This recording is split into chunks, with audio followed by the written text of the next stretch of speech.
로마서 4장 18절에서 25절까지 함께 봉독하겠습니다. 아브라함이 바랄 수 없는 중에 바라고 믿었으니 이는 내 후손이 이같으리라 하신 말씀대로 많은 민족의 조상이 되게 하려 하심을 인함이라. 그가 백세나 되어 자기 몸에 죽은 것 같음과 사라의 태에 죽은 것 같음을 알고도 믿음이 약하여지지 아니하고 믿음이 없어 하나님의 약속을 의심치 않고 믿음에 견고하여져서 하나님께 영광을 돌리며 약속하신 그것을 또한 능히 이루실 줄을 확신하였으니 그러므로 이것을 저에게 의로 여기셨느니라. 저에게 의로 여기셨다 기록된 것은 아브라함만 위한 것이 아니요 의로 여기심을 받을 우리도 위함이니 곧 예수 우리 주를 죽은 자 가운데서 살리신 이를 믿는 자니라. 예수는 우리 범죄함을 위하여 내어줌이 되고 또한 우리를 의롭다 하심을 위하여 살아나셨느니라. 아멘.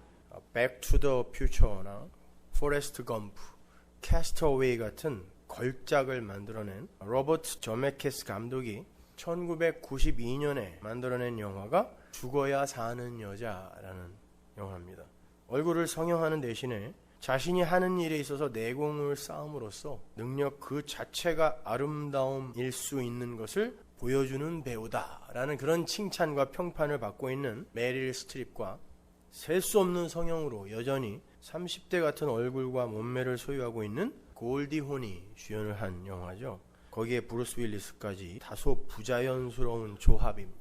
자신의 아름다움을 지키고 자랑하기 위해서 영원히 죽을 수 없는 영생의 묘약을 마신 두 여자가 얼마나 추악하게 이 역사를 살아가는지를 아주 울적하고 부자연스럽게 보여주는 그런 영화예요.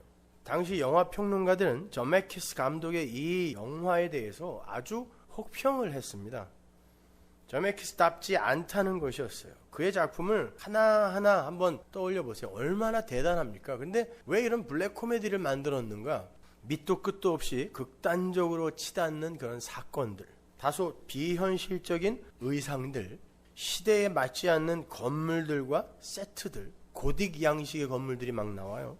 지나친 오버 연기를 요구함으로 인해서 나타나게 된 배우와 캐릭터의 그 괴리, 이런 것들을 지적하면서 아주 신랄한 폭격을 당했던 걸 제가 기억을 합니다. 그러나 저는 포레스트 검프나 캐스터웨이 같은 영화를 만들어냈던 존 매키스 감독이 실수로 그런 부자연스러움을 만들어낸 것이라고 믿지 않아요. 그 사람이 평소에 얼마나 치밀하고 용의주도한 감독인 것을 저는 알기 때문에 절대 그런 실수를 할 사람은 아니란 말입니다. 존 매키스 감독은 억지스럽게 생명을 연장시킴으로써, 즉 죽음을 없앰으로써 삶까지 망쳐버리는 인생들의 부자연스러움이라는 그 주제의식을, 부자연스러운 구현 방식을 택해서 표현해냈던 거예요.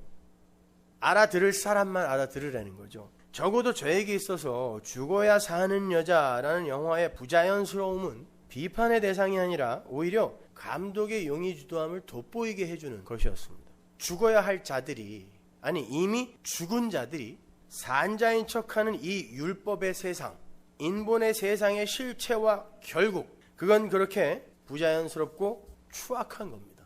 죽은 자가 억지로 산자인 척을 하기 위해서 이미 죽은 흙처럼 말라 비틀어진 피부에 덕지덕지 화장을 하는 장면이라든지, 나중에 그게 살짝 벗겨지는데 아주 추악하죠. 계단에서 떨어져서 이미 목이 180도 뒤로 돌아가 버린 메릴 스트립이 자기가 죽은지도 모르고 벌떡 일어나서 목이 돌아간 채 남편을 쫓아가는 그런 장면이라든지, 골디온이 총을 맞아서 배가 이만큼 뻥 뚫어졌는데 여전히 죽은지도 모르고 그 추악한 얼굴로 사람들을 대하는 장면이라든지, 맨빌 박사의 장례식에서 돌아오면서 여전히 어떻게 하면 더 예쁘고 길게 살까를 고민하던 두 좀비가 굴러 떨어지면서 산산조각이 난 상태에서도 집요하게 눈을 껌뻑이고 있는 그런 모습들은 우리 인생들의 이 역사 속 삶의 의지, 그 의지를 너무 적확하게 보여주는 그런 것 같아서 아주 소름이 끼쳤습니다. 반면에 맨빌 박사는 영원히 살 수 있는 약을 마실 수 있는 기회가 있었음에도 그걸 거부하고 죽어야 할 시간에 아름답게 죽습니다. 그런데 자손들과 친지들이 그의 죽음 앞에서 그의 아름다움을 마음에 새기죠. 감독은 그게 바로 진짜 영원히 사는 것임을 관객들에게 주지시키고자 했던 것 같습니다. 기독교는 그거보다 한 발 더 깊이 들어가는 거지만요. 맨빌 박사의 장례식 장면은 이 자아의 아름다움을 자랑하고 나의 생명을 지키고 보존하기 위해 이 삶의 시계를 밀고 가고 있는 그런 더러운 좀비들의 모습과 대조되는 아주 멋진 장면이었어요. 저는 그렇게 죽어야 할 시기를 놓치고 삶의 의지를 불태우며 악다구니를 쓰는 검은 옷의 두 여자와 죽어야 할 시기에 아름답게 죽어서 그렇게 사람들의 칭송을 받는 그 남자의 모습 속에서 육을 입고 있는 의인인 이 세상 속 성도의 이중적 모습을 볼 수 있었어. 이 두 가지 모습이 성도의 삶에 그대로 다 나타난단 말입니다. 살려고 애쓰는 자들의 추악함과 죽어서 아름다운 묵시의 신비가 여러분의 삶에 공히 나타나요. 그래서 오늘 설교 제목이 죽어야 사는 여자, 그 이름 교회인 거예요. 성경이 우리를 여자, 신부라고 하잖아요. 그리고 이 역사는 우리를 결국 십자가에 매달아 부활의 몸으로 살려내는 목적으로 지어진 거니까 하나님은 성도의 죽음을 귀하게 보신다고 하셨어요. 하나님은 성도의 죽음의 현장에서 내 아들 드디어 죽었구나, 내 아들 마침내 죽었구나 하고 기뻐하신다는 그런 말이에요. 그건 애초에 하나님께서 성도의 결국을 죽음으로 결정해 놓으셨다라는 거거든요. 그래서 쫓아다니면서 언제 죽나 하다가 죽는 그 순간에 내 아들 드디어 죽었구나 하고 기뻐하신다는 뜻이거든요. 성경은 그러한 성도의 죽음과 그 죽음에서 비롯되는 하늘 백성으로서의 살아남의 이야기를 여자가, 신부가 아이를 낳는 것으로 종종 비유한다 그랬죠. 우리가 우리의 위상과 가치를 위해서 열심히 살려고 하다가 결국 하나님의 철장에 의해 맞아 죽다가 결국 예수 아니면 안 되는구나 라고 가는 게 예수를 낳는 거예요. 이 땅에서 성화되어서 나중에 예수처럼 변하는 게 아니라 그걸 예수를 낳는다고 한단 말이에요. 엄마가 아이를 낳는 건 어미의 몸을 아이의 먹이로 쏟아 부어서 어미가 새로운 생명으로 창조되는 것을 보여주는 거예요. 그러니까 엄마는 아이를 낳는 게 아니라 자신을 비우고 죽여서 아이로 재탄생하는 형국인 거예요. 그래서 엄마가 아이를 베면 그때부터 엄마의 생명을 아이에게 뺏겨가는 거예요. 엄마는 그 다음부터 자기의 외모에도 관심을 못 가져요. 그리고 아이가 먹고 싶은 것만 먹게 돼요. 이걸 입덧이라 그러죠. 엄마가 아이에게 생명을 먹히는 겁니다. 탯줄을 통하여. 그렇게 성도는 이 육의 세상 속 옛 자아를 먹이로 해서 이게 지금 먹이가 되는 거예요. 요걸 경험이라고 이야기하고 요거는 환란으로 감지가 되는 거예요. 요걸 먹이로 해서 다른 말로 죽어서 새로운 피조물로 환골탈태하는 거예요. 그건 물론 역사 속에서 봤을 때의 과정입니다. 그래서 이 역사 속 엄마의 사랑이 아빠의 사랑과는 비교도 안 될 만큼 깊고 큰 거예요. 아빠는 술 먹고 들어와서 애 두들겨 패지만 엄마는 그 아빠의 몽둥이를 몸으로 막아내는 것입니다. 아이가 불타는 차에 있을 때 아버지는 어떻게 할까 전화를 찾지만 엄마는 그 차를 드는 거예요. 나거든요.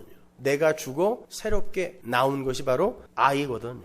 그래서 그 엄마에게 있어서 아이는 우리 안 목사님의 영어식대로 하면 I am you인 거죠. 내가 넣은 거예요. 내가 죽어 아이가 나온 거니까. 오늘 본문을 보시면 아브라함과 사라는 둘 다 죽은 것 같은 상태였다 그래요. 그런데 믿음이라는 게 홀로 약해지지 않고 아브라함과 사라를 견고케 만들더라는 거예요. 아브라함과 사라가 죽은 태가 되자 거기에서 약속의 후손이 탄생을 해요. 이삭이. 하나님은 그 믿음의 활약으로 발생된 결과를 의라고 하세요. 아브라함은 그러한 믿음의 활약에 의해 의인으로 여김을 받은 거예요. 그게 22절까지의 내용입니다. 그런데 바울은 그 의의 이야기를 예수의 죽음과 부활로 설명을 하고 있어요. 그걸로 이어가서 끝을 낸단 말이에요. 아브라함의 이야기 속에 예수의 십자가가 들어있다는 것을 힌트하는 거예요. 아브라함과 사라가 죽은 자처럼 되자 믿음이 홀로 일을 해서 약속의 자손인 이삭이 태어난 것처럼 육신의 예수가 죽고 진정한 하늘의 후사인 부활의 예수가 탄생을 하는 거예요. 그게 십자가와 부활입니다. 예수님은 죄가 없으신 분이지만 죄인이 되셨죠. 그래서 십자가에서 그 죄인이 죽어야 돼요. 그래야 부활의 예수가 태어나는 것입니다.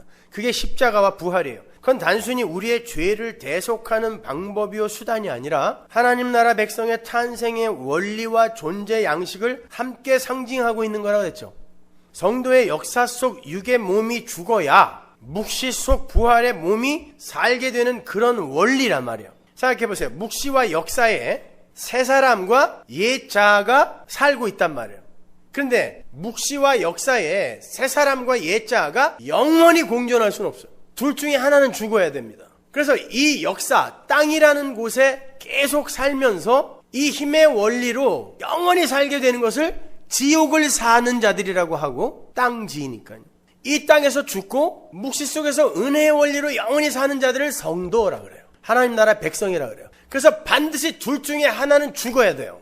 자, 그게 역사라는 과정을 통하여 단계적으로 이루어지는 게 아니라 이미 창세전에 완료되어 있는 현실이에요. 사람들이 자꾸 이 역사와 그 완료된 묵시를 헷갈려서 요한계시록도 그 둘이 번갈아가며 나오거든요. 그러니까 이걸 온전히 여러분이 개념 정립을 해놓지 않으면 성경이 뒤죽박죽으로 이해가 되게 되어 있거든요. 그래서 아마 다음 주까지만 제가 조금 길게 거기에 대해서는 개념 설명을 할 거고, 그 다음 주부터는 짧게 할 거예요. 진짜로. 에베소서 1장 4절 보세요. 곧 창세전에 그리스도 안에서 우리를 택하사 우리로 사랑 안에서 그 앞에 거룩하고 흠이 없게 하시려고 그 기쁘신 뜻대로 우리를 예정하사 예수 그리스도로 말미암아 자기의 아들들이 되게 하셨으니. 언제? 창세전입니다. 그거는 태초에 하나님이 천지를 창조하시니라 요 이전이란 얘기예요. 이는 그의 사랑하시는 자 안에서 우리에게 거저 주시는 바 그의 은혜의 영광을 찬미하게 하려는 것이라. 우리가 그리스도 안에서 그의 은혜의 풍성함을 따라 그의 피로 말미암아 구속 곧 죄사함을 받았으니. 4절을 보시면 우리 성도는 창세 전에 in Christ, 그리스도 안에서 이미 택함을 받고 영화롭게 되었다라고 한단 말이에요. 근데 7절을 보면 역시 그리스도 안에서 예수의 피로 죄사함을 받았다 그래요. 그러면 그리스도 안에서 일어난 일이 하나님의 선택을 받고 우리가 하나님의 아들이 된 것인데, 성경이 그걸 예수의 피로 구원을 받았다라고 이야기를 해요. 하나님 나라의 하나님 백성으로 우리가 존재하게 된 그걸 예수의 피로 구원받았다라고 이야기한단 말이에요. 그럼 보세요. 이 창세전이라는 건 아담과 하와도 태어나기 전이에요. 그런데 그 창세 전에 우리의 죄가 예수의 피에 의해 구속이 됐다라는 게 도대체 무슨 말이냔 말이에요. 역사가 시작되기도 전에 왜 죄의 개념이 거론이 되냔 말이에요. 우리가 태어나기도 전에 우리의 죄의 문제가 예수 그리스도의 피에 의해 해결이 되었다라고 이야기하는데, 창세전에 이미 있었던 그 죄라는 게 도대체 뭐냔 말입니다. 우리도 태어나기 전에 이미 하나님과 아들 사이에서 거론됐던 그 죄가 뭐냔 말이에요.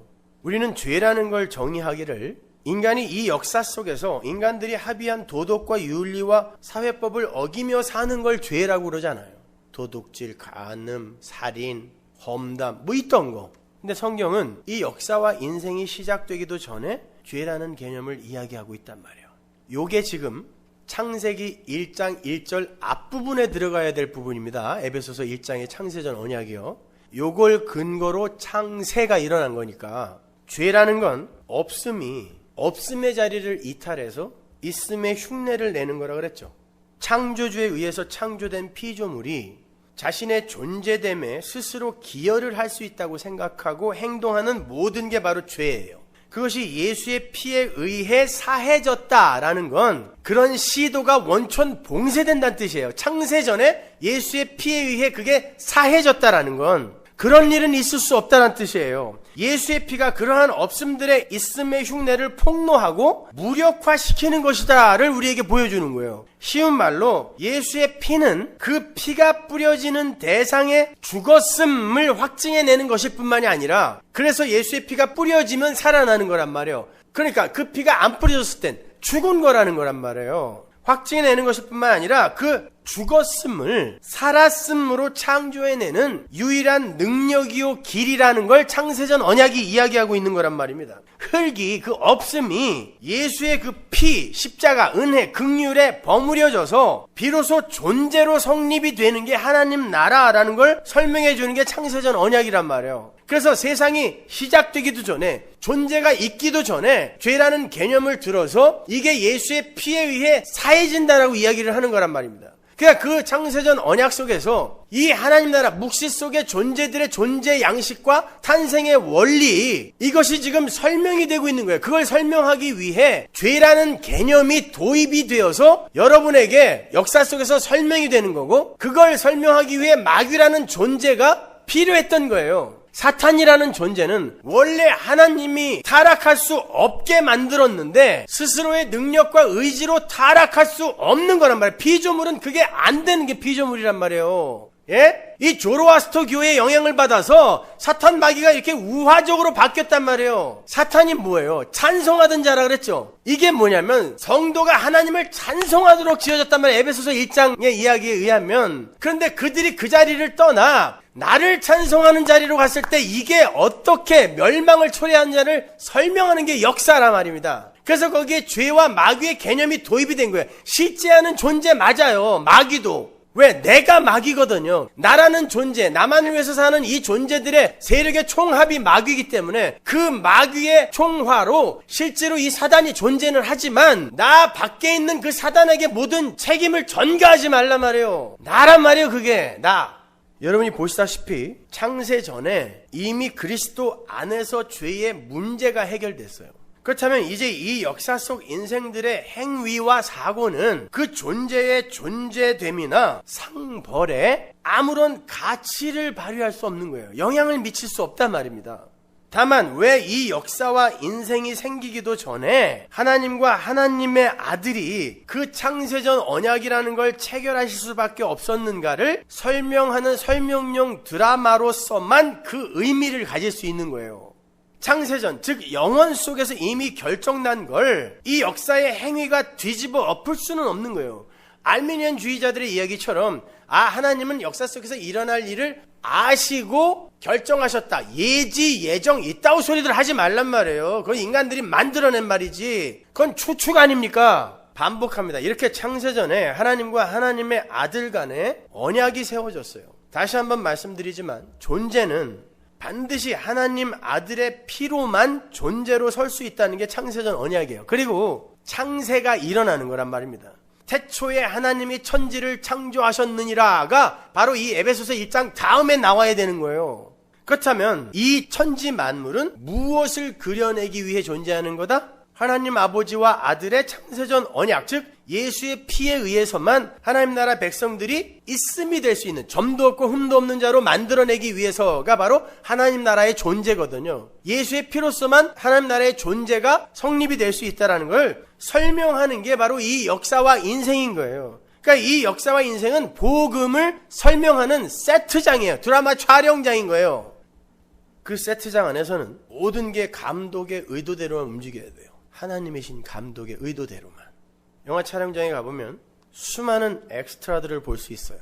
제 서클 선배 중에 장선우 감독이라는 감독이 계셔서 제가 촬영장에 자주 가서 봤거든요. 영화에 나오는 인물들의 수백 배가 거기에 있어요. 엑스트라, 스텝 다 따지면요.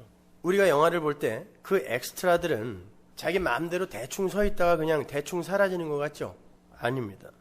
비록 그 역할이 행인 1, 2, 3에 불과한 사람들이라도 철저하게 감독의 지시와 의도대로 움직여야 돼요. 심지어 시체 1, 2, 3의 역할을 맡은 사람도 정확하게 감독이 지시한 그 자리에 시간을 맞추어 죽어줘야 돼요.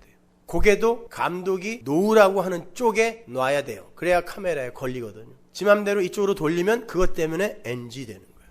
감독의 지시나 허락 없이 웃어도 안 되고 울어도 안 돼요. 재채기 안 됩니다. 모든 게 감독의 허락하에 일어나야 돼요. 그 모든 걸 장악해야 하는 게 감독의 임무이며 권한이에요. 심지어 무대 세트 하나도 감독의 의도와 상관없이 세워져서는 안 돼요. 그 카메라 앵글에 걸리는 거기에 감독이 허락하지 않은 돌멩이 하나가 있어도 안 돼요. 그래도 NG예요. 그래야 감독이 구상한 영화가 제대로 완성이 될 수 있는 겁니다. 하물며 창세전 언약이라는 치밀한 시나리오와 하나님이라는 전지전능하신 감독에 의해 진행되어지고 있는 역사라는 드라마의 우발성이라든가 우연이라든가 배우들의 애드립은 절대 허용될 수 없는 거예요. 자유의지 그딴 소리 하지 마세요. 그건 신학자들이 만들어낸 소리예요. 그 자유의지는 하나님의 뜻, 작정 안에서 제한된 자유의지지 인간들의 피조물의 자유의지가 이미 결정된 창세전 언약에 영향 못 미칩니다. 그러니까 자유의지 있다는 소리 하지 마세요. 모든 건 감독이 장악하고 감독의 뜻대로 움직여가는 것입니다. 거기에서 이 역사와 인생은 예수의 피와 인간들의 없음의 실체, 처음 자리를 그냥 그려내고 가면 되는 거예요. 이 역사와 인생이 이 내생에 영향을 미칠 거라고 생각하시면 안 돼요. 배우들의 개별적 개성이나 우발적 행동이 절대 고려되거나 허용되지 않는 그런 곳이 바로 이 역사예요. 특히 교회의 역사. 그래서 이 역사는 역사 자체와 그 역사를 채우는 만물의 죄인됨과 죽었음을 드러내야 되고 그 죽음과 없음을 덮는 예수 그리스도의 피만이 오롯하게 찬송받는 장이 되어야 되는 거예요. 예수의 피. 따라서 이 역사와 역사 속 인생들은 끊임없이 스스로의 힘으로 존재됨을 구축하려는 시도를 해야 되고 이게 죽은 거니까 끊임없이 시도를 해줘야 돼요. 그래야 예수의 피가 오롯하게 드러나요. 그래서 여러분이 구원받았는데 여전히 여러분만을 위해 사는 거예요. 우리가 무슨 하나님의 영광을 위해서 삽니까? 아무 일 없었을 땐 얼마든지 그렇게 살 수 있는데 위급한 상황이 닥쳐보세요. 하나님이고 나발이고 없어요. 근데 하나님은 그걸 의도하고 계시다니까요. 왜 피로만 너희들이 존재가 될 수 있는지를 그려내셔야 되기 때문에. 그리고 그렇게 우리는 변화와 성숙과 번영을 끊임없이 모색할 거예요. 그리고 그 결과를 파괴와 썩어짐과 멸망으로 낳아야 돼요. 그게 이 역사의 역할이요 임무인 겁니다. 여러분 보고 계속 죄를 지어야 된다는 말씀 드리는 거 아니에요. 왜 이 죄는 나를 파괴할 수밖에 없는가를 여러분은 여러분의 인생 속에서 배우게 될 거고 결국에는 하나님 나 좀 도와주세요 이리로 갈 거예요. 이걸 예수 믿는다 그래요. 반면에 하나님 홀로 세워가시는 묵시의 현실도 교회에게서 성도에게서 나타나요. 끊임없이 발전하며 살고자 하는 자들의 추악함과 숨 쉴 틈도 없이 죽은 자로 폭로되며 새로운 피조물의 탄생 양식을 몸으로 삶으로 그려내며 살게 되는 아름다운 성도의 삶이 오롯하게 대조가 되는 게 이 역사의 현장이며 여러분의 인생의 현장인 거예요. 예수의 피 없이 그 어떤 노력과 지혜로도 절대 산자가 될 수 없다. 이게 바로 이 역사가 증명하고 증언해내야 할 대명제인 겁니다. 그러한 하나님 나라의 백성들의 탄생의 원리를 가장 먼저 원시적으로 보여준 곳이 창세기 2장 7절이에요. 여호와 하나님이 흙으로 사람을 지으시고 생기를 그 코에 불어넣으시니 사람이 생명이 된지라. 여기서 흙이라고 번역되는 히브리어 단어가 아담마 인 아파르, 정확하게 번역하면 땅에 속한 없음, 티끌이라는 뜻이에요. 땅에 속한 티끌. 이걸 그냥 흙이라고 번역을 했는데, 그러니까 땅의 세상에 속한 흙, 이게 없음이죠. 없음. 그 없음에 르와흐, 생기가 들어가자 이게 산자가 되는 거예요. 그러니까 이게 없음이어야 되고 여기에 예수의 피, 생기가 들어가야 산자가 된다가 하나님 나라 백성의 존재 양식이며 탄생 원리인 거예요. 이게요. 생기가 어디서 그리스도라 그랬냐? 에레미야 에가에 나오잖아요. 4장 보세요. 20절. 우리의 콧김 곧 여호와의 기름 부으신 자가, 콧김이 루아흐, 우리의 콧김, 이 콧김 막으면 죽습니다. 우리의 콧김, 이 생기, 이게 바로 여호와 하나님이 기름 부으신 메시아다 그런다고 성경이. 그러면 존재는 아다마 인 아파르, 이 땅에 속한 없음에, 이게 우리 처음 자리라고요. 여기에 그리스도의 피가 얹어져야 존재가 되는 거예요. 그거는 우리는 아무것도 할 수 없는 존재인데 하나님이 처음부터 끝까지 우리를 존재되게 만든다라는 것이죠. 이걸 알고 가는 거예요. 이게 인생과 역사의 목적이란 말입니다. 그걸 구체적으로 설명해 주는데 설명용 교보제로 채택이 된 게 선악과예요. 선악과는 선악을 판단하는 힘을 가진 거라 그러죠. 선악을 판단하는 힘. 히브리 사람들에게 있어서 선악을 판단한다라는 건 그 사람이 통치자요, 재판관이요, 경영자라는 의미가 있었어요. 선악을 판단한다. 선악을 판단하는 자가 통치자예요. 선악을 판단하는 자가 재판관이고 선악을 판단하는 자가 경영자란 말이에요. 그러니까 인간이 선악과를 따먹고 선악의 주체가 되겠다, 선악 판단의 주체가 되겠다라고 한 건 단순히 금지된 과일 하나를 따먹은 것 정도가 아니라 통치자요, 경영자요, 재판관이신 하나님의 자리를 찬탈하여 올라간 거죠. 내가 선하게 판단을 하겠다라는 건 당신도 선하게 판단하고 나도 하겠다, 이게 안 돼요. 통치자는 하나여야 되거든요. 근데 내가 선하게 판단을 하겠다라고 한 건 하나님이 선하다고 하면 선으로 받아들이고 하나님이 악이라고 하면 악으로 받아들여야 할 피조물이 나는 그거 하기 싫으니까 이제부터 내가 선악 판단의 주체가 되겠다라고 한 하나님처럼의 반란이란 말이에요. 인간에게는 그러한 권한과 능력이 주어지지 않았어요.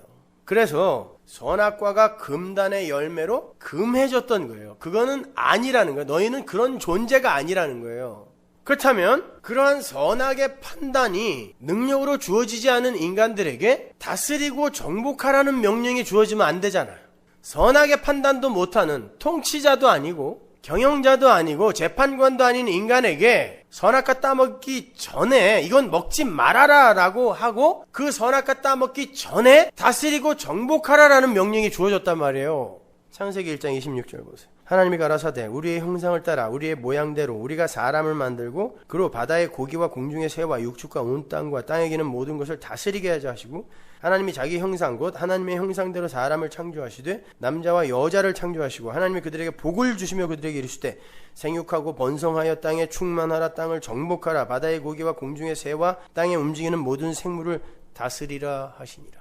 제가 생육과 번성은 이게 무슨 의미인지 로마서 전에 한번 설명을 해드렸죠. 그거 잘 참조해서 보세요. 다스리고 정복하는 거, 이게 선악 판단이거든요.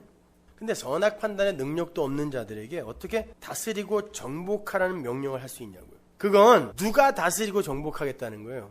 내가 이 존재에게 다스리고 정복하라고 명령을 하는데 하나님도 알고 이 존재도 알아요. 다스리고 정복할 선악 판단의 능력이 없다고요. 그러면 하나님이 흰소리 하실 수는 없고 누가 누구를 통하여 힘을 행사하여 다스리고 정복하겠다는 거예요. 요 선악 판단의 능력이 없는 빈 그릇인 인간을 통하여 하나님이 하나님의 능력을 부어 생명력을 부어 다스리고 정복하는 일을 행사하시겠다. 이게 하늘 왕들의 존재 양식인 거예요. 이게 하늘 왕들의 존재 양식이란 말입니다. 하늘 왕이 되기 위해선 하나님이 세우신 나라의 왕이 되기 위해선 하나님의 능력이 있어야 되는데 인간에게 그 능력이 없어요. 그때 인간이 하나님의 능력을 받아 다스리고 정복하는 왕 노릇을 하기 위해선 완전히 비워져서 하나님이 거기에 하나님의 걸 100% 부을 수 있어야 하늘의 왕 노릇을 할 수 있는 거예요. 요걸 그대로 그림으로 보여주고 간 사람이 솔로몬이었어요. 열왕기상 3장으로 가보세요. 7절.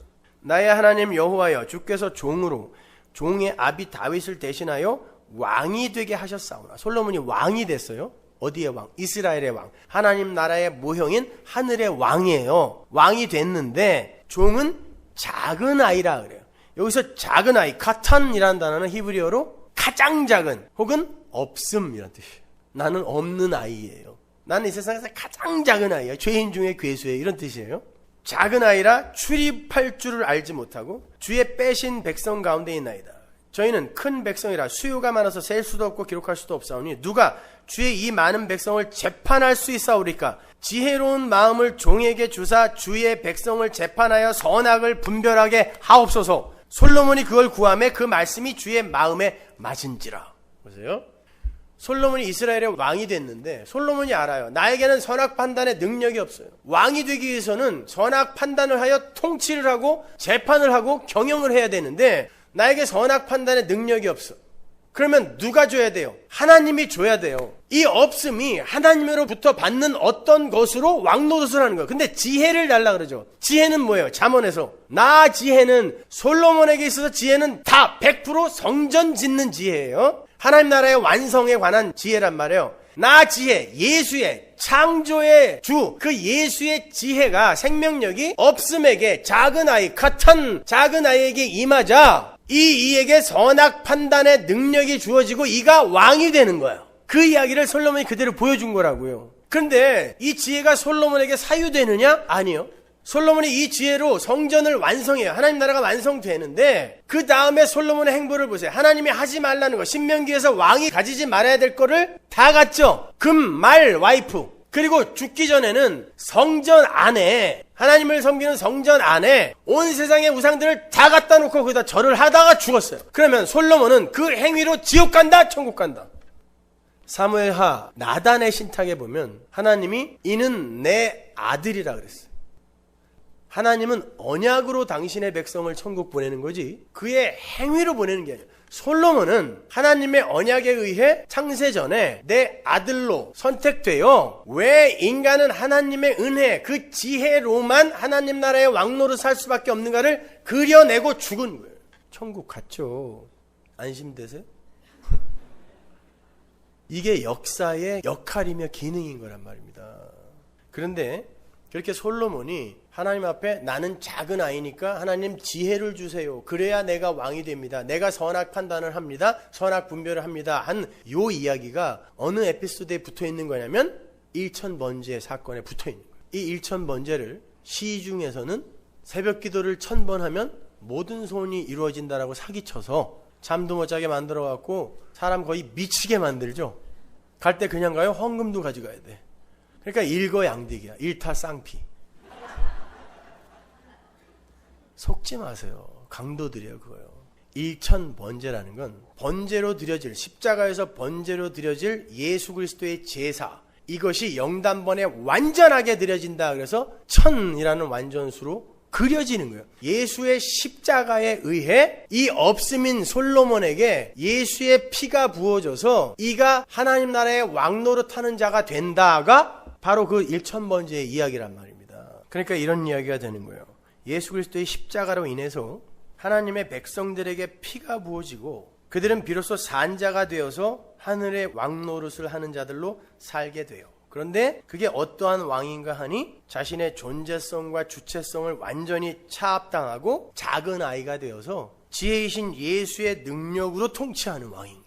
쉽게 말해서 하나님 앞에서 죽은 자로 설 때 하나님께서 당신의 능력을 그 안에 채우셔서 그를 존재가 되게 하고 다스리고 정복하는 자로 세운다라는 거예요. 이게 아브라함의 이야기예요. 그래서 마른 뼈가 된 아브라함에게 약속의 후사가 나오는 거예요. 후사가 뭐라 그랬어요? 갈라디아서 6장에서 예수, 내가 여자가 죽어서 예수를 낳는 거. 어떻게 더 쉽게 설명을 해요? 예수님이 정확하게 그 현실을, 하늘 왕의 현실을 이 역사 속에서 보여주셨어요. 예수님은 하늘의 왕이시죠? 이 역사 속에서 어떻게 살았는지 보세요. 요한복음 8장 15절. 너희는 육체를 따라 판단하나 사람이 정한 기준으로 판단하나 라는 뜻이요. 나는 아무도 판단하지 아니하노라. 만일 내가 판단하여도 내 판단이 참되니 이는 내가 혼자 있는 것이 아니요 나를 보내신 이가 나와 함께 계심이라. 어떠세요? 예수님은 사람의 정한 기준으로 그 어떤 것도 판단하지 않으신다 그랬어요. 그런데 판단을 하시긴 해요. 어떻게 판단합니까? 아버지가 내 안에 계셔서 아버지가 판단하는 걸, 선악 판단이죠. 아버지가 판단하는 것으로 판단을 하는 하늘 왕의 모습을 예수가 보여주고 갔다고요. 그래서 예수님을 다 비운 분이라고 얘기하는 거예요. 다 비운 분, 사도 바울이. 그게 죽음이란 말이에요. 존재, 개체가 차압당하는 거예요, 하나님에게. 그래서 예수님께서 자기를 찾아와서 선한 랍비어라고 이야기한 부자 청년에게 누가 선하냐? 하나님만 선한 거야. 그거는 예수님의 존재론적 자아 설명이 아니라 하나님 나라의 존재는 어떠한 형식으로 존재해야 하는지를 역사 속에서 계속 그려내는 게 예수님의 의무였기 때문에 그렇게 이야기하신 거예요. 하나님이 선하고 나는 비워진 그릇이고 그 선이 채워져 하늘 왕, 하늘 존재가 되는 거란 말입니다. 왜 왕인가? 거기서는 모든 존재가 그렇게 자기를 비워 다른 존재를 섬기는 나라이기 때문에 다 왕인 거예요. 나 이외에 다른 존재가 자기들을 다 비워내고 있으니까. 그래서 다 왕인 거예요. 이 세상 왕하고는 달라요. 거기서 전부 왕관 쓰고 앉아있으면 누가 백성하냐고. 그 개념이 아니란 말입니다. 바로 이것이 하나님 나라의 통치 현실이에요. 하나님 이외에 그 누구도 선악 판단의 주체로 설 수 없어요. 그 말은 하나님 앞에서 모든 존재는 그 존재성과 주체성을 다 삭제당해야 한다는 그런 뜻이에요. 그래야 하늘의 왕노릇을 하는 자가 되는 거예요. 빌립보서 2장 5절에 정확하게 기록이 되어 있습니다. 보세요. 너희 안에 이 마음을 품으라. 곧 그리스도 예수의 마음이니 그는 근본 하나님의 본체시나 하나님과 동등됨을 취할 것으로 여기지 아니하시고 오히려 자기를 비워 종의 형체를 가져 사람들과 같이 되었고 사람의 모양으로 나타나셨음에 자기를 낮추시고 죽기까지 복종하셨더니 곧 십자가에 죽으심이라. 이러므로 하나님이 그를 지극히 높여 모든 이름 위에 뛰어난 이름을 주사 왕 삼더라. 이 이야기인 거예요. 하나님이 죽이실 때 죽는 자가 하늘의 존재이며 하늘의 왕인 거예요. 다시 창세기로 갑니다.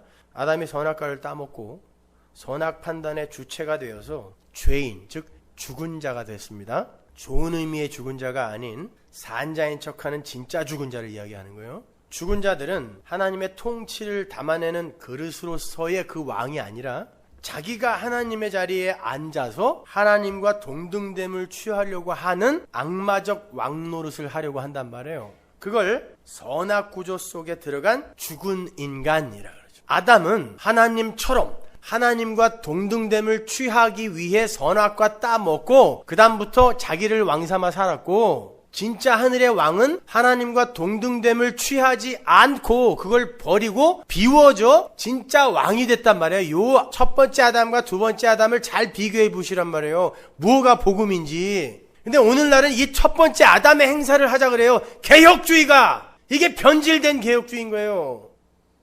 그렇게 자신이 선악 판단의 주체가 되어서 다스림과 정복의 주체자로 서려는 자들에게 율법이라는 이제 통치의 수단으로 내려오죠. 내가 통치자가 돼 있어요. 선악 판단을 내가 하겠다고 선악과를 먹었단 말이에요. 그럼 내가 통치자가 된 거예요. 내가 재판관이 되어 있다고요, 이미. 여러분이 아니라고들 발뺌하실지 모르겠지만 거짓말들 하지 마세요. 여러분 자신은 여러분을 알잖아요. 이 세상에서 여러분은 여러분이 왕 되고 싶어 사는 분들이에요, 다. 그런데 거기에 내가 이미 통치자가 되어 있는데 나에게 어떤 통치자가 자기의 법을 내렸을 때 통치자인 내가 이 법에 순종할 수 있어요, 없어요? 애초에 그 기능을 상실한 게 선악 구조에 갇혀있는 첫 번째 아담들이란 말이에요. 요걸 율법에 갇혔다, 죄에 갇혔다, 죄의 종, 율법의 종이라고 해요. 그래서 성경은 하나님이 인간을, 첫 번째 아담들을 율법 아래 가두었다, 죄 아래 가두었다라고 하는 거예요. 하나님이 의도하셔서 그렇게 선악과 이백을 쳐받고 내려보내신 거란 뜻이란 말이에요. 그게 율법에다 가뒀다라고 한단 말이에요. 그리고는 뭐를 알으라고? 그렇게 살면 멸망이다를 알고 결국 다 내려놓고 예수 십자가 붙들으라고, 그 피 붙들으라고, 창세전 언약 붙들으라고 여러분을 율법과 죄에 가두어서 내려보냈단 말이에요. 그런데 그렇게 우리가 육신을 사는 동안은 그 죄와 율법에 가두어져 있는데 도대체 어떤 놈이 나는 이제 성화가 거의 완성 단계에 이르러서 죄를 짓는 게 안 짓는 것보다 힘들다고 이야기를 할 수 있냐고요. 그 사람 예수 안 믿는 사람이에요. 그 제자들이 애들이 하도 많아갖고 요즘 내가 밖을 못 돌아다녀. 율법을 지킨다는 건 그 율법을 제정하신 이의 통치에 순복한다는 뜻이잖아요. 그런데 있음의 흉내를 내기 위해 선악과를 따먹은 아담들은 통치를 하려고 하는 자들이지 통치를 받으려 하지 않아요. 이미 선악 구조 속에 들어가 버린 상태이기 때문에 하나님이 거기에 넣어서 내려보냈다니까요. 가두어서 내려보냈다고 하나님이 말씀하셨잖아요. 근데 지 맘대로 나왔다 그러는 인간들은 뭐냐고 도대체가. 내가 판단자요, 내가 경영자요, 내가 통치자예요. 그런데 그들에게 율법이 주어진다고요. 그러면 그 율법이 어떤 기능을 하겠냐고요, 그들에게 있어서. 하나님과 동등됨을 취하기 위해서 선악과를 따먹은 자들이 얼마나 불가능하고 추악한 자들인지, 어떻게 율법을 못 지키는지를 폭로하는 기능으로 작용하는 거예요. 그리고 그들이 자기들의 하나님처럼의 그 왕위 수호를 하기 위해 율법 지킴이라는 걸 얼마나 교묘하게 위장하고 조작해내는지를 율법이 드러낸다니까요. 근데 하나님의 백성만 그 추악한 모습을 알게 돼요. 나에게서부터 먼저. 그게 율법의 기능이에요. 그래서 바울이 로마서 3장 20절에서 율법으로는 죄를 깨달음이니라 라고 명확하게 율법의 기능과 역할을 명기해 놓은 거란 말이에요. 쉽게 말해서 하나님의 은혜를 알지 못하는 인간들의 율법 지킴은 자기들의 왕위를 지키기 위한 위장이요 술책에 불과한 것이라는 말이에요. 하나님의 은혜를 알지 못하는 이들의 노력은, 분명히 제가 단서를 달았어요, 자신이 자신의 인생을 통치하기 위해서 율법의 통치에 순복하는 것처럼 연극하는 거예요. 인간들의 자아 챙기기, 자기 왕위 수호의 열정은 그토록 집요하고 교묘하고 더럽고 사악합니다. 착한 척하여, 성실한 척하여 나의 왕위를 수호하겠다는 거죠. 하나님처럼의 이 체면을, 자존심을 지키겠다는 것입니다. 그런데 그 꼼수는 말씀 앞에서 완전히 폭로되고 드러나게 되어 있어요. 그래서 여러분은 여기에서 이 말씀이 선포되어지는 현장에서 그 꼼수를 들켜야 되는 거예요. 나 잘했죠? 라고 갖고 온 것조차도 이게 죄였네? 이러고 가야 된다고요. 그러니까 다 저를 미워하고 가야 돼요. 나는 안 그럴 거라고 생각하지 마세요. 바리새인들이 바로 그 일을 하신 예수를 죽였단 말입니다. 근데 여러분이 어떻게 복음을 이야기하는 설교자를 좋아할 수 있냐고. 아담이 선악과를 따먹고 선악 판단의 주체가 됐어요. 그 자신이 통치자, 경영자, 판단자가 된 거예요. 그 통치자가 가장 먼저 가장 가까이에 있는 통치 대상을 붙드는데 무엇을 가장 먼저 붙들까요? 가장 가까이에 있는 게 누구죠? 나란 말이에요. 나부터 통치하겠다는 거예요. 하나님의 통치를 받던 나를 내가 통치하기 시작하는 걸 아담, 죄인이라고 하는 거죠. 생각해 보세요. 우리는 신앙생활까지도 내가 나를 통치하는 데에 사용하죠. 내가 내 뜻대로 나를 통치하기 위해 우리가 흔히 쓰는 도구가 뭐예요? 기도잖아요. 여러분이 하는 기도 중에 하나님의 영광을 위해 드리는 기도가 몇 개나 돼요? 다 내 뜻을 관철하기 위해 하는 거잖아요. 그러면 내가 나를 통치하기 위해, 내 뜻대로 나를 통치하기 위해 우리는 기도까지도 동원해서 쓰는 인간들이란 말이에요. 그러니까 하나님의 은혜를 알지 못하는 자들의 율법 지킴의 노력은 전부 아담들의 왕위 수호 작전에 불과한 거예요. 자연을 위한다고요? 아니요. 자연도 나를 위해 이용해 먹는 거예요, 우리는요. 그래서 계속 파괴되는 거예요. 그래서 하나님은 율법을 주시면서 미끼를 던져 놓으셨던 거예요. 하나님께서 율법을 주시면서 항상 토를 달아요. 후렴구처럼 붙이는 말이 있어요. 뭐예요? 율법 지키면 복 준다. 그렇죠? 구약성경 보세요. 율법이 내려올 때마다 항상 붙는 게 뭐냐면 율법 지키면 복 준다. 율법주의는 엄밀히 말해 기복주의를 살짝 감추고 있는 거예요. 율법을 하나님이 말씀하실 때마다 복을 말씀하셨기 때문에 인간들은 율법을 떠올릴 때마다 내가 원하는 복을 떠올리게 되어 있어요. 하나님이 주시는 율법은요, 진짜 우리에게 복을 가져다 주지 못해요. 성경이 이야기하잖아요. 율법은 우리가 어떤 존재인지를 드러내기 위해 준 거라고 했는데 하나님은 왜 율법을 주면서 다 지키면 복 줄게 라는 거짓말을 하시냐고요. 그건 인간들의 자기 왕위 지키기, 다른 말로 인간들의 복에 대한 열정이 얼마나 집요하고 추악하고 사악한지 보라는 거예요. 인간들은 복을 받기 위해서라면 선악구조 속에 들어가서 자기들은 도저히 지켜낼 수 없는 율법이라도 목숨 걸고 지키려고 애를 쓰는 게 인간들이라는 거예요. 근데 다 뭘 위해서? 내 복, 내 구원, 내 천국. 이게 내 복이지 뭐예요. 무슨 하나님의 영광을 위해 우리가 예배를 드리고 찬송을 합니까? 무슨 하나님의 영광을 위해 기도를 하냐고요, 우리가. 다 나를 위해 하는 거 아닙니까? 따라서 십자가에서 율법이 못 박혀 죽었다. 그리고 율법이 나에 대하여 죽었다. 내가 율법에 대하여 죽었다라는 말은 성도는 율법을 지켜 인간의 자존심을 챙기려고 하는 그러한 복의 실체, 그리고 인간들의 그런 의도를 정확히 깨달아서 이제 그것과는 상관없는 삶을 살게 된다를 보여주는 게 율법에 대하여 죽었다라고 하는 거예요. 여러분, 그동안 바울 서신서를 읽으면서 율법에 대하여 죽었다라는 게 도대체 무엇이라고 생각하시면서 읽으신 거죠? 여러분, 오늘날 성도라는 사람들이 말씀을 지키면서 성화를 이루겠다, 성화를 이루고자 노력하겠다라고 하는 게 정말 하나님의 영광을 위해서입니까? 아니면 자기의 성숙과 진보를 자랑하고 인간들의 보편적 자존심을 높이기 위해서입니까? 왜 성화를 하고 싶으세요? 하나님이 그렇게 사랑스러우세요? 웃음밖에 안 나오네. 진짜 하나님이 그렇게 사랑스러워서 나는 이 성화된 모습을 반드시 하나님께 보여드리고야 말 거야, 이렇게 지금 성화에 힘쓰고 계시냐고요. 하나님은 그렇게 인간들의 왕위 수호 작전, 자아 챙기기의 일환으로 행해지는 율법 지킴을 저주하셨어요. 이 세상에서 가장 착하고 가장 선하고 가장 청빈하게 살던 바리새인들을 독사의 새끼, 독사의 자식이라고 최고의 저주의 말로 욕을 하셨다니까요. 그러니까 하나님이 그런 걸 원하시는 게 아니란 말입니다. 그들은 그들의 행위를 지키기 위해 예수를 죽이더라니까요. 근데 내놓을 게 없는 셀이나 창기는 지킬 행위가 없으니까, 지킬 제사가 없으니까, 가인처럼 자기의 지킬 제사가 없으니까 예수를 붙드는 거예요. 죄인이 되라는 말이 아니라 될 필요도 없어요. 지금 죄인이에요. 그럼 나보고 죄인이 되란 말이에요? 아니, 어디 그런 말이 있어. 그럼 난 지금 죄인이 아니란 뜻이에요? 그걸 인정하고 예수를 믿으라니까 우리 보고 막 살라는 말이에요? 있다고 소리들을 하고 앉아있는 거예요. 그럼 지금까지 막 안 살았다는 뜻이네? 자기만을 위해 사는 걸 막 산다 그래요. 무슨 양아치들처럼 개차반으로 사는 걸 막 산다 그러지 않고 자기만을 위해 사는 모든 생각과 행위를 다 막 산다 그래요. 우리 지금까지 그렇게 살았잖아요. 그러나 성도는 하나님이 이끌어가는 삶을 살게 되기 때문에 그러한 삶을 살면서도 거기에서 배우는 게 있단 말이에요. 그래서 성도는 막 못 산다고 하는 거예요. 겉으로 보기엔 막 사는 것 같은데 그 안에서 하나님이 그를 양육해 내신다니까요.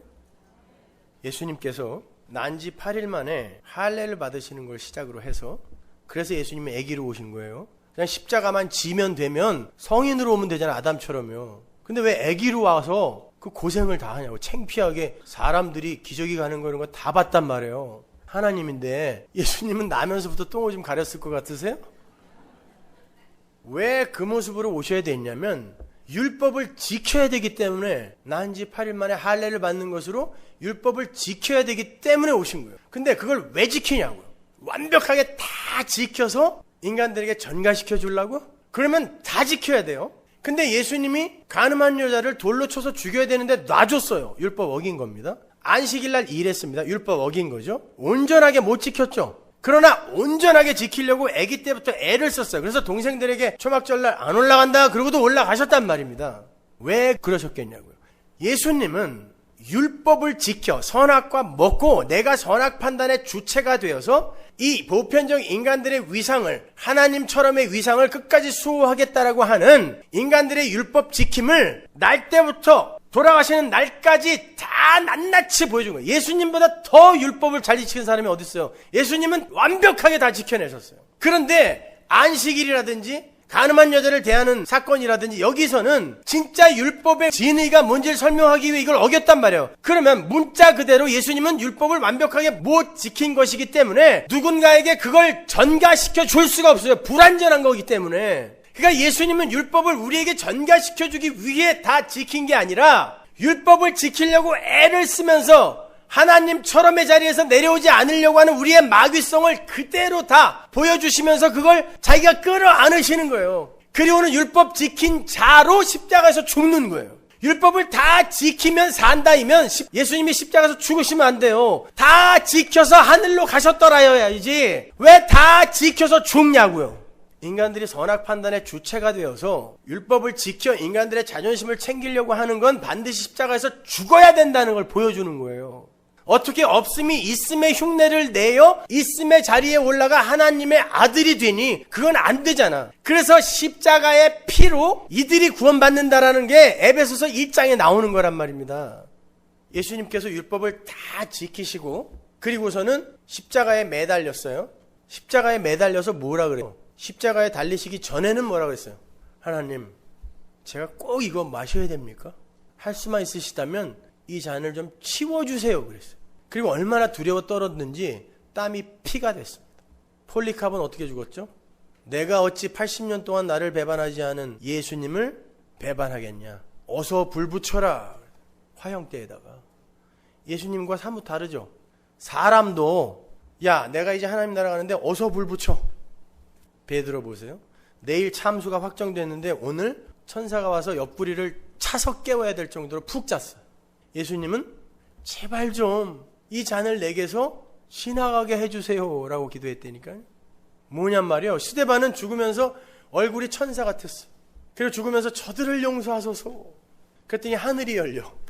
예수님은 아버지여 아버지여 어찌하여 나를 버리시나이까. 그랬더니 하늘이 닫히고 흑암이 임해. 뭐냐고요. 율법 지킨 자들의 종말이 그러하다는 것입니다. 예수님은 그들의 마지막까지 최후를 하시는 거예요. 율법을 날 때부터 완벽하게 지켜서 인간의 자존심을 챙기려 하는 첫 번째 아담들의 결국이 뭐냐면 그걸 가지고 하나님 나라에 가겠다라고 내가 사유해서 쌓아서 가져가는 건 하나님이 이거 아닌데 라고 했을 때 왜 나를 버리십니까? 라고 원망할 수밖에 없다는 거죠. 내가 가지고 왔는데 왜 나를 버립니까? 원망할 수밖에 없는 거예요. 그리고 이걸 하나님이 배설물 취급하신다는 걸 알고 난 다음에는 못 죽는 거죠. 이 잔은 내게서 빨리 비켜가야 되는 거지 내게 오면 안 되는 거예요. 왜? 내가 여태까지 평생 긁어모은 율법 지킴, 착하게 산 거, 재산, 세상의 힘 이걸 하나님이 부정해버렸을 때에 나 어디로 가냐는 거예요. 이게 우리 거고 원래 하늘이 열리고 이는 내 사랑하는 자요 내 기뻐하는 아들이다. 주여 저들의 죄를 용서하소서. 이거 다 예수님 거였단 말이에요. 이게 당신의 백성들에게 가는 거예요. 예수님이 그걸 다 가져가신 거란 말입니다. 그게 바로 용서다라는 걸 설명하기 위해 예수님이 십자가에서 그나마 한마디 주여 저들의 죄를 용서하소서 저들이 뭘 하는지를 모르나이다 한 거예요. 그렇게 완벽하게 예수님이 다 지켜낸 율법과 함께 예수님이 십자가에서 육을 도륙당하자 이제 그러면 그런 존재가 붙을 수 있는 게 뭐가 있어요? 아버지요 나의 영혼을 아버지가 맡아주셔야 되겠네요. 이 부탁하는 아버지요 나의 영혼을 아버지께 부탁하나이다. 이게 성도가 마지막 하고 가야 할 고백이에요. 이게 예수님 옆에 달렸던 강도의 고백이었잖아요. 그렇게 자기의 모든 게 삭제되고 부정당한 그 사람만 아버지 이제 내가 뭘 의지해야 돼요? 내 행위, 내 힘, 내 육 성숙하고 개발되고 변형되어진 내 이 육신 이거 다 부정하면 그럼 아버지 나 뭘 의지해야 돼요? 이때 성도는 아버지 그러니까 내 영혼을 아버지가 맡아주세요로 가는 거죠. 그래서 맨 마지막에 이 육적 세상이 완전히 삭제되는 거예요. 어떻게? 가족 관계가 재편되죠. 요한아 너의 어머니다. 이 역사와 인생이 삭제되는 거예요. 여러분 예수님의 십자가는 그겁니다. 그냥 우리가 죽을 죄를 지었는데 자기가 무슨 죄를 지었는지도 몰라 솔직히. 죄를 졌는데 예수님이 십자가에서 대신 죽어주셔서 그냥 살았대. 아무런 감동이 없어. 그러니까 솔직히 얘기해보자고요. 무슨 감동이 있었어요 우리가요. 죄를 용서해줬다고 그러는데 뭐 그렇게 대단한 죄를 졌길래 내가 예수님의 목숨값을 지불하여 용서를 받아야 되는가. 오히려 의아하지 않았냐고요 우리가요. 여러분 우리는 그 버려짐이라는 개념을 잘 이해하셔야 돼요. 버려진다라는 건 일체를 전제하는 개념이에요. 하나였던 게 버려질 수 있는 거지 원래 이 안에 없던 건 버려질 수 없어요. 아예 관계가 없기 때문에.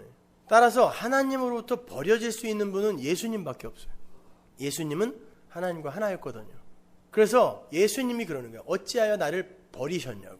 근데 그 버림이 뭐냐면 예수가 이 역사 속에서 성취하고 해낸 모든 걸 하나님이 그냥 부정해버리는 걸 버림이라 그래요. 예수님이 인간의 몸, 육신으로 하늘에서 버려진 거거든요. 근데 그 육신이 행한 모든 게 십자가에서 하나님이 못 박았대잖아요. 율법을. 예수님이 행한 평생 행한 율법 지킴이 못이 박힘으로 말미암아 예수님의 육신과 예수님의 행한 모든 게 못 박히고 부정된 거예요. 이게 버려짐이에요. 근데 성경은 성도와 예수님이 한 몸이래. 따라서 이 세상에서 버려짐을 경험할 수 있는 건 성도밖에 없어요. 그 버려짐이 뭐냐면 여러분이 이 세상에서 다른 이들보다 더 착하고 더 훌륭하게 산 것 같은데 본인에게도 흡족하지 않고 세상 사람들도 나를 별로 인정해주지 않아. 그러면 나는 어떻게 나라는 이 자아를 다른 사람들에게 자랑하고 인정받아야 돼? 분명히 성도는 이리로 가게 돼 있어요. 왜? 하나님이 성도만 버리거든요. 그들의 육과 그들의 행위를 하나님이 버리거든요. 그때 예수님처럼 하나님 어찌하여 나를 버리시나이까 이리로 가게 되는 거예요. 그래서 아삽의 시처럼 시편 71편처럼 왜 하나님 저 예수 안 믿는 저놈들은 저렇게 잘 사는데 왜 나만 이렇게 침 삼킬 동안도 놔두지 않고 이렇게 괴롭혀요 이야기하는 거예요. 내가 뭘 그렇게 잘못했습니까? 성경에 나오는 수많은 하나님의 백성들이 이 고백을 했다니까요. 도대체 내가 뭘 그렇게 잘못했냐고요. 하나님이 하나님의 백성만 버릴 수 있기 때문에 그래요. 그들이 버려지는 거예요. 그러면 결국에 그러면 하나님 내가 이렇게 착하게 산 것도 안 되고 이렇게 율법 다 지킨 것도 아니라면 그래서 하나님이 나를 이렇게 놔두는 거라면 그럼 나는 도대체 뭘 의지하여 하나님 앞에 가야 됩니까? 그때 십자가 딱 주시는 거예요. 이거 붙들어야 살아. 그게 창세전 언약이라고. 여러분 복음이 어렵지 않아요. 심플하다고요. 율법 지킴, 말씀대로 사는 게 여러분을 살릴 수 있는 거라면 하나님이 거기에 피 부으시면 안 돼요. 근데 성경을 보면 하나님께서 율법 책에 피를 부으신다고요. 피를 붓는다는 건 뭐라고 했어요? 그 밑에 있는 게 죽었다라는 거라 그랬죠? 피로 사는 거니까. 히브리서 9장 19절. 모세가 율법대로 모든 계명을 온 백성에게 말한 후에 송아지와 염소의 피와 및 물과 붉은 양털과 우슬초를 취하여 그 책과 온 백성에게 뿌려. 우슬초와 피로 이스라엘이 애굽에서 나왔죠. 유월절이란 말이에요. 근데 이 피가 율법 책에도 발려진다라는 건 이게 죽은 거예요. 의문이라 그러잖아요. 그래서 죽은 의문. 사도 바울이 그러잖아요. 여러분은 이것으로 구원받는 게 아니라 이것으로 내가 십자가를 의지할 수밖에 없는 자고 나를 배우는 거란 말이에요. 그래서 거기에 피가 뿌려지는 거란 말입니다. 로마서 4장 24절 오늘 본문 보세요. 의로 여기심을 받을 우리도 위함이니 곧 예수 우리 주를 죽은 자 가운데서 살리신 이를 믿는 자니라. 예수님은 자기의 능력으로 살아나신 거예요. 누가 살려주신 거예요. 예수님 하마터면 무덤에서 못 나올 뻔한 거예요. 하나님이 죽은 예수를 살려내셨어요. 왜? 율법을 의지하여, 역사를 의지하여, 육을 의지하여 하나님 앞에 간 자는 다 죽는다를 완벽하게 보여주기 위해 예수님이 그 자리까지 내려가신 거라고요. 그리고는 그렇게 죽자 하나님이 살려내시는 거예요. 내 영혼을 아버지께 의탁합니다 한 게 죽는 거잖아요. 우리 육이 죽는 거잖아요. 아무것도 할 수 없는 거니까. 그러자 하나님이 살려내는 거예요. 뭘로? 하나님만 의지하는 부활의 몸으로. 이게 십자가와 부활이에요. 근데 요즘은 그냥 신학교에서도 참 뭐 소설책처럼 복음을 가르치고 앉아 있으니까 우리 아들 신학교 간다고 그러는데 참 다시 한번 생각해보라고 매일 말리고 있어요. 뭘 배우냐고 가서. 다시 아브라함의 이야기로 돌아갑니다. 창세기 15장에서 하나님은 당신 자신의 그 쪼개짐, 십자가로 말미암는 은혜의 언약을 그림으로 보여주었어요. 그런데 복을 받고 의인이라 칭해진 아브라함이 은혜 언약으로 받은 다음에 즉시 행하는 게 뭐냐면 율법으로 이스마엘을 낳았죠. 갈라디아서 4장에서 공부했잖아요. 지난주에. 하갈과 이스마엘을 사도 바울이 율법이라 그래요. 신의 산이라 그러죠. 그죠? 왜? 하나님의 언약을 받았는데 증거가 안 나타나는 거예요. 그럴 때 믿음 없는 인간들은 내가 내 힘으로 증거를 만들어내야 되는 거 아닌가라고 조바심을 내게 되어 있어요. 아니라고요. 하나님은 그렇게 증거 없이 죽은 자가 됐을 때 후사를 주는데 증거를 만들겠다고 애굽의 종 하갈을 데려다가 율법의 열매를 만들어낸 거죠. 그때 하나님이 아브라함을 야단을 치신다고요. 근데 아브라함이 얼마나 그 율법의 열매인 이스마엘을 자랑스럽게 여겼느니가 창세기 17장에 나와요. 가볼까요? 17절 보세요. 아브라함이 엎드려 웃으며 심중에 이르되 100세 된 사람이 어찌 자식을 낳을까? 사라는 99세니 어찌 생산하리요 하고. 약속은 안 믿어요. 이렇게. 근데 뭘 들이미는지 보세요. 아브라함이 이에 하나님께 고하되 이스마엘이나 하나님 앞에 살기를 원하나이다. 어차피 다른 건 증거도 없는데 하나님 내가 그나마 요거 만들어 왔는데 이거나 기쁘게 받아 드세요. 우리 집 똥개가 똥에다 양념해서 나이가 갖고 온 거랑 똑같은 거죠. 이거나 기쁘게 받아주세요. 그런 거죠. 이게 우리의 모습이에요. 오늘날 교회의 모습이에요. 이것이요. 약속을 의지하지 않고 뭔가를 자꾸 만들어서 하나님께 갖다 드리려고 하는 거죠. 인간 개혁, 사회 개혁, 교회 개혁, 국가 개혁. 믿음의 선진들이 대부분 이 경험을 해요. 야곱도 보세요. 야곱은 리브가의 뱃속에 있을 때 이미 너는 장자다라는 약속을 받았어요. 내 장자의 축복 너에게 준다라는 약속을 받았는데 자라면서 보니까 증거가 안 나타나. 자기는 계속 삐리삐리 하는데 형은 아버지가 원하는 기쁜 일을 지 힘으로 다 해내요. 먹고 싶은 걸 다 만들어내. 누가 봐도 장자의 자격이 있어요. 그러니까 야곱이 하나님의 약속을 받았는데도 불구하고 지 꾀와 힘으로 증거를 만들어낸다고. 이게 율법주의란 말이에요. 아브라함이랑 똑같은 짓을 한 거라고요. 우리들이 역사 속에서 그 짓을 똑같이 한다니까요.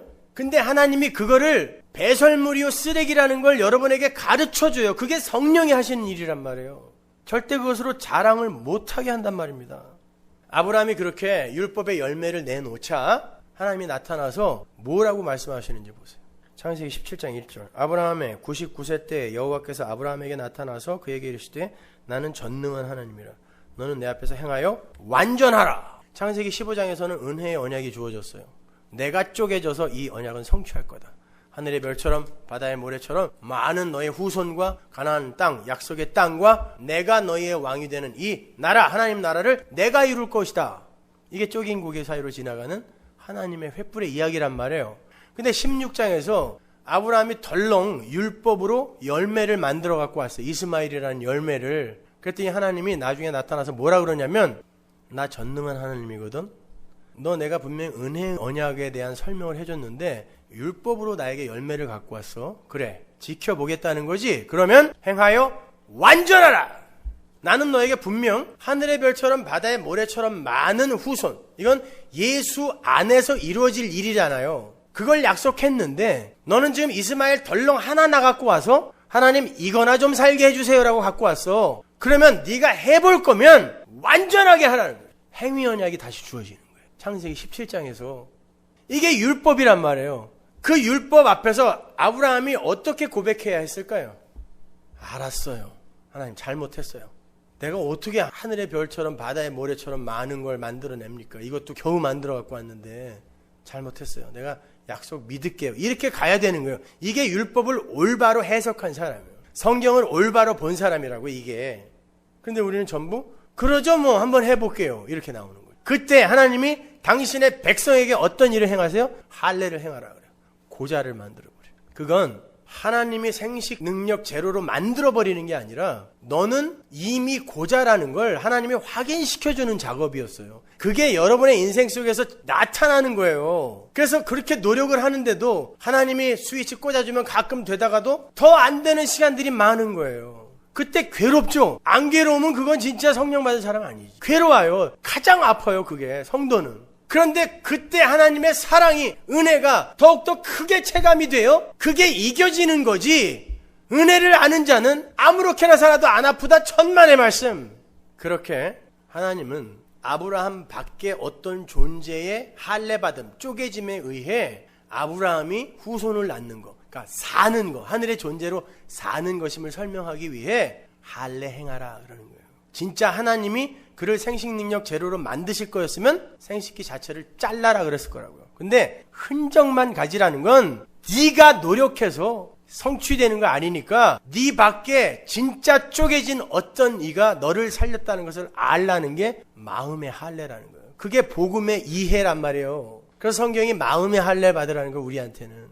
성경은 이 땅에 오고 오는 아브라함의 후손 모두가 다 그러한 아브라함의 궤적을 답습할 거라고 말씀하고 계세요. 본문 23절 24절 보세요. 저에게 의로 여기셨다 기록된 건 아브라함만 위한 것이 아니요 의로 여기심을 받을 우리도 위함이니 곧 예수 우리 주를 죽은 자 가운데서 살리신 이를 믿는 자니라. 우리도 똑같이 아브라함처럼 그 삶을 살게 된다는 뜻이에요. 자기들이 내놓은 각자의 이스마엘들을 부정당하고 하나님으로부터 버려짐을 경험한 이들이 하나님, 내 오늘 하나님께 부탁합니다. 이런 고백을 하면서 하나님께 돌아와서 의인의 대열에 합류하는 이 역사 속 구원 과정의 정석, 그것이 여기에 기록되어 있는 거란 말입니다. 그건 요한계시록에도 똑같이 기록되어 있어요. 계시록 3장 1절 보세요. 사대교회의 사자에게 편지하기를 하나님의 7 영과 7 별을 가진 이가 가라사대. 예수죠. 내가 네 행위를 아노니 네가 살았다 하는 이름을 가졌으나 죽은 자로다. 보세요. 사대교회가 당시에 굉장히 많은 행함을 내놓던 교회였어요.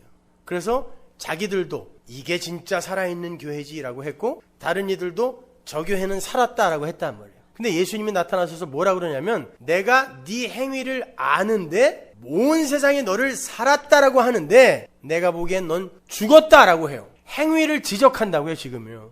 그러면서 뭐라 그러냐면 너는 일깨워 그 남은 바 죽게 된 걸 굳게 하라. 내 하나님 앞에 네 행위에 온전한 걸 찾지 못했노라. 창세기의 아브라함의 이야기가 똑같이 나오는 거예요. 네가 지금 여러 가지 행함을 내어놓고 네 스스로도 살았다 그러고 세상도 너희들한테 살았다라고 한다. 근데 나는 너희들을 알거든. 그게 죽은 거란다. 만약에 너희들이 그걸로 살려고 한다면 온전한 거 내놔야 되는데 내가 보기엔 니들의 행위는 온전하지 않아. 그러니까 죽은 거야 라고 이야기하는 거예요. 아브라함의 이야기와 똑같은 이야기가 사대교회에서 나오는 거죠. 요한계시록의 7교회는 이 역사 속 보편적 교회 모두에게서 나타나는 현상들을 7개로 완전수로 보여주는 거예요. 어떤 지역교회 하나의 문제를 지적하는 게 아니란 말입니다. 물론 이건 다 하나님의 복음이 올바로 전해지는 살아있는 교회에서 일어난 일이에요. 하나님의 복음이 올바로 전해지지 않는 교회도 아닌 그런 교회는 하나님은 아예 신경도 안 쓰고 교회에게 하는 이야기라고 얘기해요. 교회는 반드시 이런 죽은 자의 모습을 드러내게 돼 있어요. 근데 다 죽은 것 같아. 왜? 하나님이 율법 안에, 죄 안에 가두어서 내려보냈기 때문에 먼저 이걸 경험하게 돼요. 다 죽은 것 같아. 그런데 3절 그러므로 내가 어떻게 받았으며 어떻게 들었는지 생각하고 지키어 회개하라.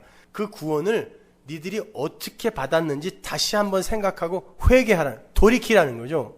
은혜로 받았잖아 이야기하는 거예요. 만일 읽게 아니하면 내가 도적같이 이르리니 어느 시에 내게 임할는지 내가 알지 못하리라. 그러나 사대에 그 옷을 더럽히지 아니한 자 몇 명이 내게 있어 흰 옷을 입고 나와 함께 다니니 그들은 합당한 자인 영구라. 이기는 자는 이와 같이 흰 옷을 입을 것이요 내가 그 이름을 생명책에서 반드시 흐리지 아니하고 그 이름을 내 아버지 앞과 그 천사들 앞에서 시인하리라. 다 죽어있는 것 같은 그 사대교회에 몇 명이 살아있는 자가 있어요. 근데 그들은 뭘 입었다? 흰 옷을 입었다 그래요. 그런데 그 흰 옷은 계시록 7장에 가면 어린 양의 피에 빤 옷이라 그래요. 그러니까 자기들의 행함으로 우리는 살았다라고 한 사대교회, 죽어있는 사대교회에 예수의 피만 이야기하고 피만 의지하는 살아있는 자들이 그들에게 맞아 죽으면서 거기서 붙어있더라는 거예요. 하나님이 그들을 제시하시면서 쟤네들이 산 거니까 너희들도 지금 남아있는, 다 죽지 않았다는 것이죠. 남아있는 그것으로 너희들도 살아야지라는 거예요. 제발 은혜와 긍휼과 십자가와 피를 알아먹으라는 거예요. 성경 전체는 다 이 이야기하고 있다니까요. 선악과부터 계시록의 끝까지의 이야기가 다 이 이야기란 말입니다. 너희들은 죽어야 사는 거야. 왜 자꾸 산자인 척해? 왜 있음인 척해? 처음 자리가 원래 없음이잖아. 하나님이 물어보시는 거예요. 다시 한번 말씀드립니다. 성도는 역사 속에서, 인생 속에서 무엇을 해서 구원받는 자가 아니에요. 예수를 믿어서 구원받는 거예요. 그런데 우리 교회에 잘 다니다가 교회를 나가면서 그분들이 저에게 이구동성으로 한 말이 뭐냐면, 우리 교회는 적용, 어플리케이션을 목사가 가르쳐 주지 않기 때문에 교회가 이 모양이고 교인들이 막 산다 그랬어요. 여러분은 막 산 분들이 되는 거예요. 지금 목사가 어플리케이션, 적용을 중요시하지 않으니까 교인들이 막 산대. 막 사는 건 뭐예요? 어떻게 사는 게 막 사는 거냐고. 우리는 예수에 의해 끌려가는 삶을 살지 막 안 살아요. 보자고요. 저는 하나님의 은혜를 설명하고 십자가를 설명하고 예수를 설명하고 예수의 보혈을 설명합니다. 은혜를, 성령을 설교하면 회중들은 그게 보이지 않으니까 이걸 이 세상에서 어떻게 인간답게 살아야 하는지, 인간답게 사는 법, 신자답게 사는 법, 성화를 깊이 이루는 법, 사람들을 사랑하며 사는 법, 용서하며 사는 법을 가르쳐달라고 그래요. 저한테 적용으로. 그런데 이게 뭐예요? 다 이렇게 사는 법, 저렇게 사는 법, 율법이란 말이죠. 은혜를 설교하면 그걸로 예수를 붙들고 예수를 알아먹어야 되는데 이 왼수들이 이걸 법으로 다시 해석해달라는 거예요. 감히 나한테, 은혜를 설교하는 나한테 이걸 법으로 해석해줘야 내가 뭘 할 거 아니냐라고 이야기하는 거죠. 그걸 당신이 안 가르쳐주니까 이 교회가 지 맘대로 막대먹게 산다는 거예요. 여기 어디 막 사는 사람이 있냐고요. 내가 보기엔 다 하나님에게 끌려가느라고 지금 코피 터져가며 그 길 끌려가고 있는데 누가 막 사냐고 여기에. 그렇게 살다가 너무 힘들어서 가끔 소주 한잔 먹다 걸린 거 이거 막게 한 거야? 고작 우리는 막 산다는 거의 개념을 그런 것으로 정의를 한다니까. 그 똑같은 요구를 사도 바울이 받았어요. 사도 바울이 뭐라고 대답했는지 한번 보세요. 갈라디아서 3장 1절 보세요. 어리석도다 갈라디아 사람들아, 예수 그리스도께서 십자가에 못 박히신 것이 너희 눈앞에 밝히 보이거늘 누가 너희를 꾀더냐. 내가 너희에게 다만 이것을 알려 하노니 너희가 성령을 받은 것은 율법의 행위로냐 듣고 믿음으로냐. 너희가 이같이 어리석으냐? 성령으로 시작하였다가 이제는 육체로 마치겠느냐? 야, 성령의 은혜의 설교를 듣고 법으로 마치려고 하니? 너희가 이같이 많은 괴로움을 헛되이 받았느냐? 과연 헛되냐? 너희에게 성령을 주시고 너희 가운데서 능력을 행하시는 이의 일이 율법의 행위에서냐 듣고 믿음에서냐. 아브라함이 하나님을 믿음에 이것을 그에게 의로 정하셨다 함과 같으니라. 그런즉 믿음으로 말미암은 자들은 아브라함의 아들인 줄 알지어다. 사도 바울의 말에는 아멘 하면서 왜 나한테 지랄 들이냐고요. 똑같은 말 하는 건데 에? 못 알아듣는 거예요. 그러니까 남들 웃을 때 웃지도 못해. 무슨 말인지 알아야. 도대체 너희들 구원이 뭔지는 아니? 라고 묻는 거예요. 예수님께서 거짓 선지자들 조심하라 라고 하면서 나보다 먼저 온 것은 절도요 강도라 그랬죠. 예수보다 먼저 온 게 뭐야? 십자가보다 먼저 온 게 율법이잖아요. 그게 여러분을 죽이는 거예요. 그래서 죽음에 이르는 직분이라고 하는 거예요. 성도는 예수를 믿어서 하나님의 언약의 후사가 되는 거예요. 그게 아브라함이고 아브라함의 후사들이에요. 그렇게 내가 완전히 부정당하고 나의 이 육으로 이뤄낸 모든 게 열매 없음으로 판정되고 하나님 나의 영혼을 하나님께 부탁합니다 라는 이 자기 없음의 자리, 자기 부정의 자리, 이 십자가 지는 바로 이 자리, 이걸 예수를 낳는다. 그래서 요한계시록 12장에 보면 여자가 예수를 낳죠. 철장으로 만국을 다스릴 일을 낳잖아요. 그런데 누가 방해한다 그래요? 사단이 방해하죠. 마귀가 방해하죠. 그 마귀가 뭐라 그랬어요? 하나님을 찬송하며 살아야 하는 것이 그 자리를 이탈하여 나 자신을 찬송하는 게 마귀라 그랬잖아요. 그래서 마귀를 천사장 루시퍼라고도 하고, 그건 뭐 라틴어인데 찬양대장이라고도 하는 거예요. 하나님을 찬송해야 될 자들이 지를 찬송하는 게 마귀란 말이에요. 그 인간의 집요한 마귀성, 속성이 예수만을 절대적으로 붙들려고 하는 걸 방해하는 거예요. 근데 이게 얼마나 집요한지 여자가 부르짖어 아파서 애쓴다 그래요. 그게 우리의 인생이라니까. 아프다고요. 내가 부정당하고 부인당하는데 어떻게 안 아프냐고. 근데 하나님이 결국 낳게 만들어요. 그게 여러분의 인생이란 말입니다. 안 죽으려고 하는데 하나님이 그렇게 계속 살아있으면 메릴 스트립이나 골디언처럼 좀비 된다. 너 죽여야 돼. 반드시 죽여서 예수를 낳게 만들어요. 예수를 믿게 만든단 말이에요. 여러분이 그 예수를 믿냐고요. 제 설교의 요점은 바로 그거예요. 예수를 믿냐고요. 아니면 여러분을 믿으세요. 예수를 찬송하기 위해 사세요? 아니면 내가 찬송받기 위해 내 인생을 영위해 나가고 계시냐고요. 여러분, 하나님의 백성의 모형인 이스라엘이 예수를 믿었습니까? 율법을 수강했습니까? 모든 인간은 다 율법 속에 갇혀서 율법을 지켜내느라 예수를 죽여요. 우리도 그렇게 살아서는 안 되잖아요. 예수를 죽인다는 게 다른 말이 아니에요.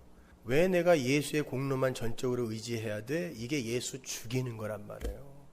우리는 우리의 인생을 통하여 야, 진짜 내가 예수 죽인 자 맞구나.